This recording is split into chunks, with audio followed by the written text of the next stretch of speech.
Today, I am joined by U.S. Representative Harriet Hageman. Welcome to the show. Thank you, Sarah. It's good to be with you again. So the topic du jour, I think that's probably been the case for more than one day here is, of course, the One Big Beautiful Bill Act. And, you know, there's been a lot of talk, a lot of headlines made by this bill. And I'm wondering, you know, you being our expert, our representative, can you fill us in? Excuse me. Can you fill us in on what the One Big Beautiful Bill Act really brings for us here in Wyoming?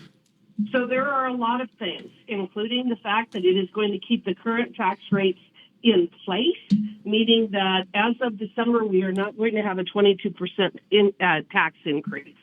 So what happened is with the 2017 tax cuts under the first Trump administration, those were only in place until December of 2025.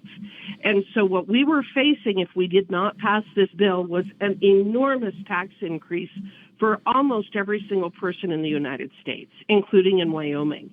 And so we, by fighting as hard as we did to get this bill across the finish line, we have now made those tax cuts permanent.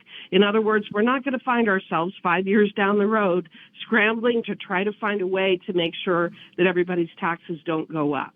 So that's a benefit for everybody. And I know sometimes people say, well, it's only tax cuts for the rich. Actually, that's not true. The one category of people who might see their taxes increase are the very, very wealthy. But all of your working class, middle class, us here in Wyoming, we're not going to see our taxes go up. There are also some tax breaks. So if you work in an industry that is largely reliant upon tips, there's going to be a deduction for the amount of money that you can earn that is tax-free if you earn tips. That's something that's very, very important. The other thing is related to our energy industry. And as you know, over the last 4 years, our energy industry, especially in Wyoming, has just been beaten and battered by the Biden administration. And what this bill does is it's going to absolutely unleash energy production in the state of Wyoming, oil and gas and coal primarily. It requires certain oil and gas leases, which is what existed prior to the Biden administration. It also is making sure that we're going to be able to produce our coal. So just overall, it's a benefit for, I think I caught what you had, for our energy industry. Yeah, definitely a lot of interesting components, and that energy piece is, of course, so very important to our economy here in Wyoming. And I know a lot of folks are really excited to see that energy unleashed. One component of the Big Beautiful Bill Act, of course, had a lot of very vocal pushback. And it involved the opening of a percentage of public lands for sale, which was, of course, eventually scuttled before the bill was passed.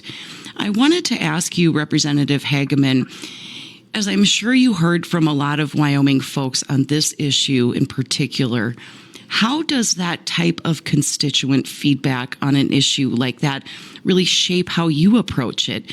Can you talk to us a little bit about what that feels like when you kind of hear a swell of concerns or support or protest against a particular issue? How do you weigh those types of things? Well, constituent feedback is astoundingly important to me. It's why I have been as accessible as I have over the last several years, both running for office as well as being in office for 2.5 years.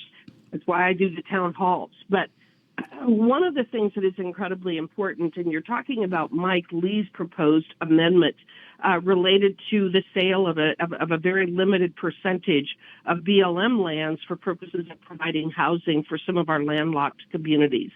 I think one of the things that bothered me the most about the debate and discussion about that is the misinformation related to what Mike Lee was trying to do and what his provision would have done. Now, I want everybody to understand, I never voted on that. That never came through the House. That was never a House provision. That was solely a Senate provision. I weighed in on it because I felt that it was important that we have an honest discussion about this.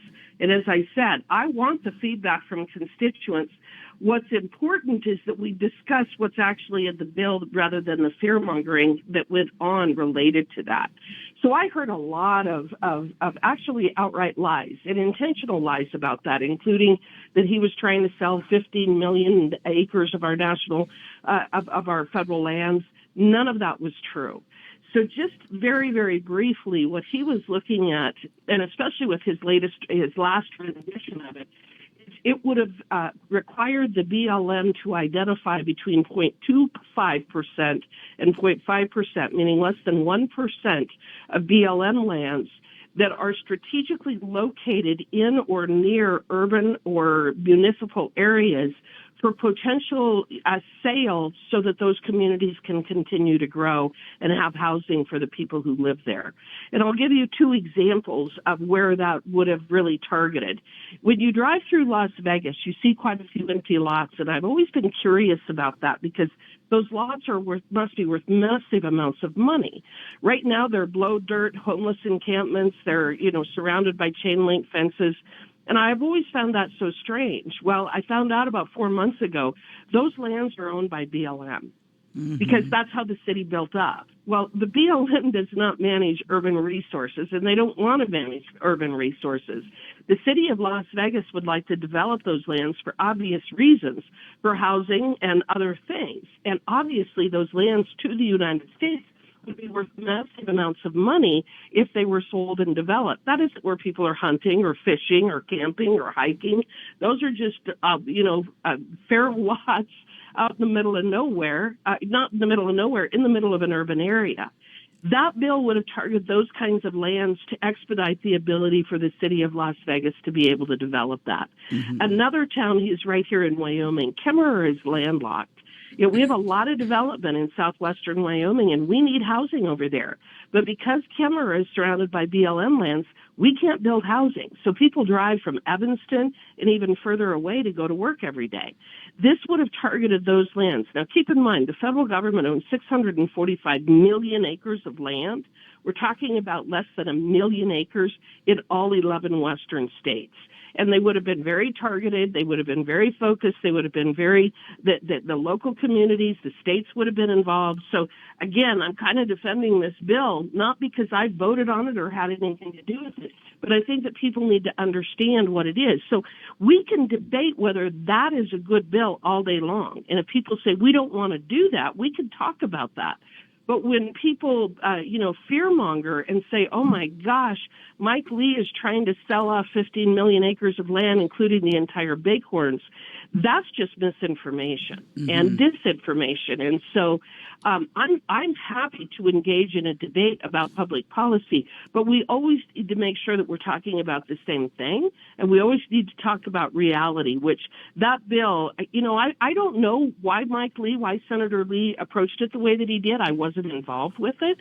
But again, I wanted to have an honest discussion about the substance of the bill. And I think we need to continue to have that discussion. I think we need to make sure that communities like Kemmerer can continue to grow. I think that's only fair.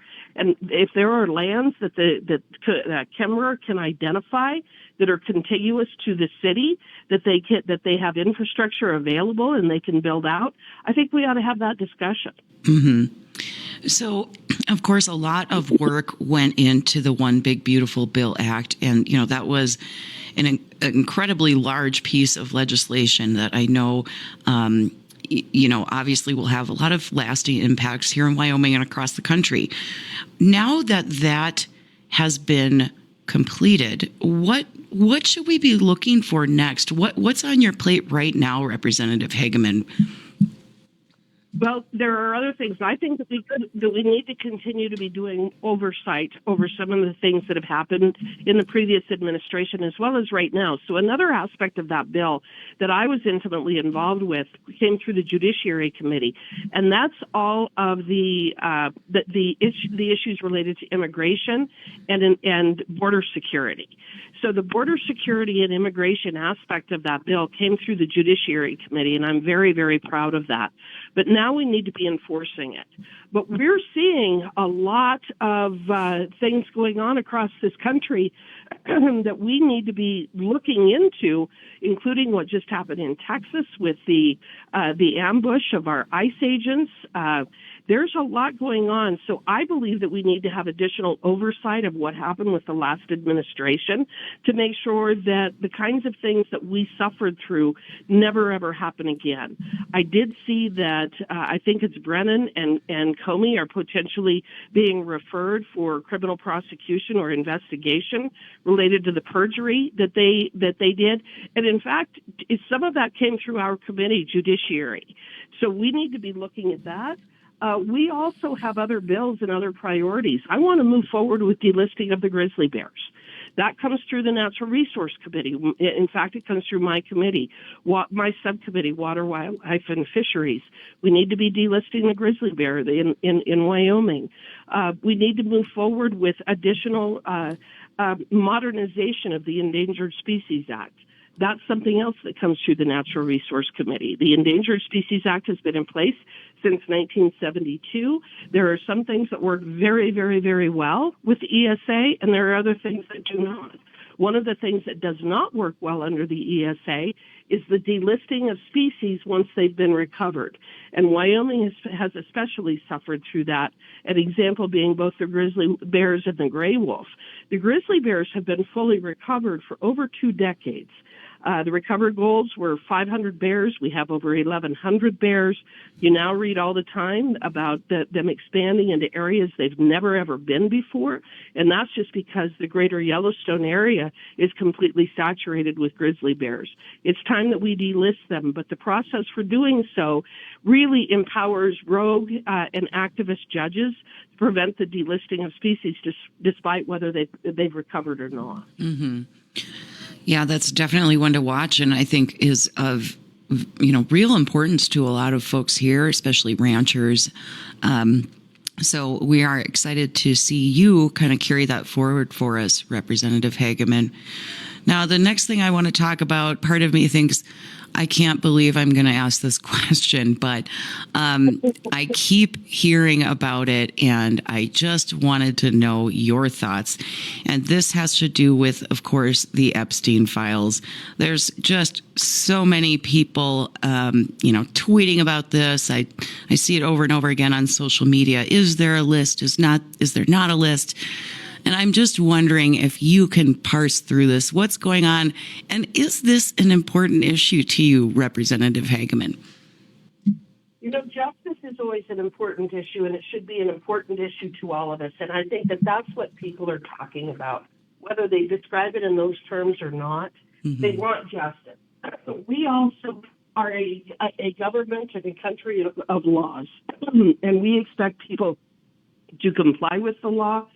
Not just all of us citizens, but our elected officials and our public servants as well.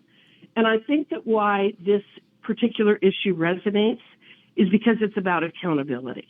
Why was he allowed to plead guilty all those many years ago in Florida and get basically a sweetheart deal from the federal government, despite the fact that they knew that he was a pedophile and that he had been preying on young girls?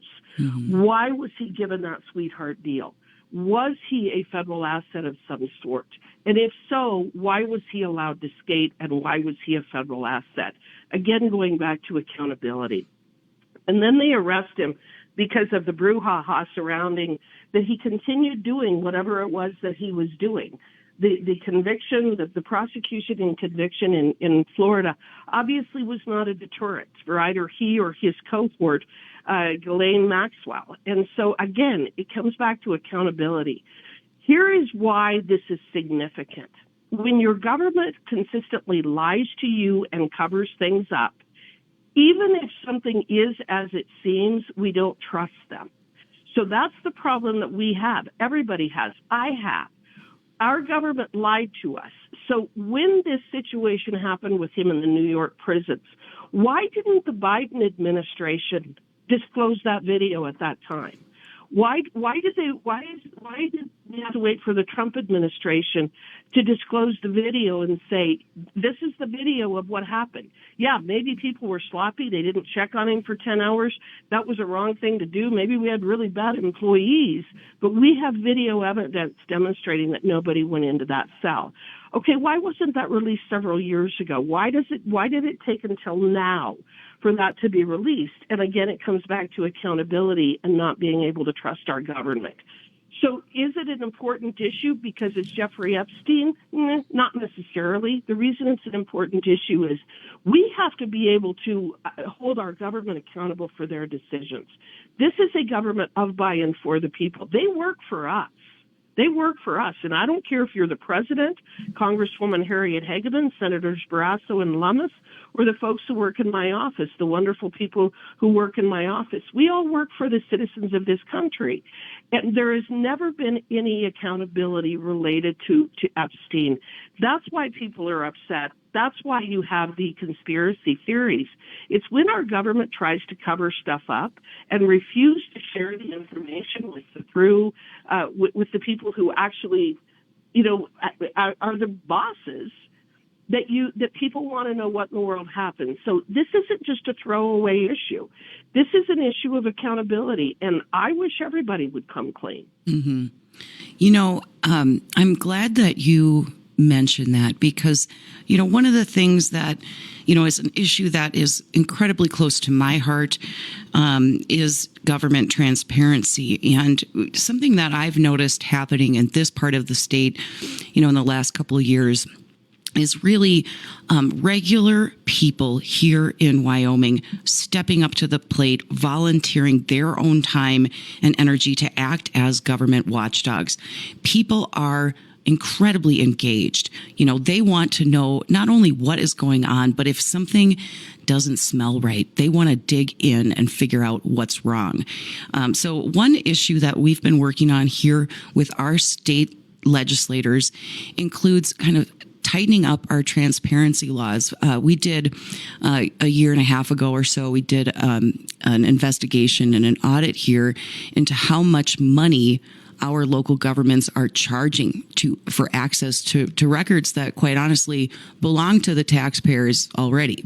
And we found that, in a lot of cases, thousands and thousands of dollars stand between the citizens and the government records that will inform them as to what our government leaders are doing on our own behalf. And so we're working to try to solve that issue and, get these local governments in line in terms of how and when they can charge us to take a look behind the curtain at what the government is doing on our behalf. And I'm wondering if, I know you've got to go here, Representative Hageman, but I'm wondering if you could just speak a little bit to that piece about government transparency and our right to access government work, government documents, and provide that needed oversight into what's going on our behalf as local folks stand up and volunteer to act as government watchdogs. So I think that that's a very important point. That is a state and local issue, and I don't want to federalize it because we shouldn't federalize it. That is for our citizens right here in our individual communities to be holding our elected leaders and our public servants, again, accountable for the decisions that they make. Wyoming has a Public Records Act, similar to FOIA on the federal level, Freedom of Information Act on the federal level, Public Records Act on the state level. And pursuant to that statute, people are entitled to contact their state and local government and ask for certain documents, exactly what you have just described. That's absolutely appropriate. That is something that I have always advocated for. And in fact, when I was in private practice, it was pretty common for me to do public records requests because those records do belong to us. I also appreciate those individuals in our communities who are willing to step up and hold people accountable. That's really what the press was always created for. It's why the freedom of the press is included within our First Amendment of the United States Constitution. It's that important and that significant. And it's, again, why I try to engage with people like you around the state on a very regular basis. I want to engage with the people of Wyoming and tell them what I'm doing on their behalf, and then also seek their input as well, as we discussed earlier. So I think those are all great things. And again, Wyoming has a Public Records Act that makes it so that our public records should be open to the public. The fees part of it, I don't know that I can weigh in on that. I don't know what the fees provisions are right off the top of my head. I assume that they say that that is specifically to cover the administrative costs. But I also know that there are governments who try to jack up fees to discourage people from engaging on this level. And I think that's absolutely wrong. Absolutely. Well, I want to personally and publicly thank you, Representative Hageman, for the work that you are doing on behalf of Wyoming and the fact that you are so open to your constituents. I mean, your town halls, our calls, they all really work as a vehicle to keep us all connected with the work that you're doing, all the way in D.C. And it is absolutely a pleasure to speak with you again. Thank you so much, Representative Hageman. Wonderful, Sarah. We'll visit with you soon. Have a wonderful summer. You too. Thank you so much.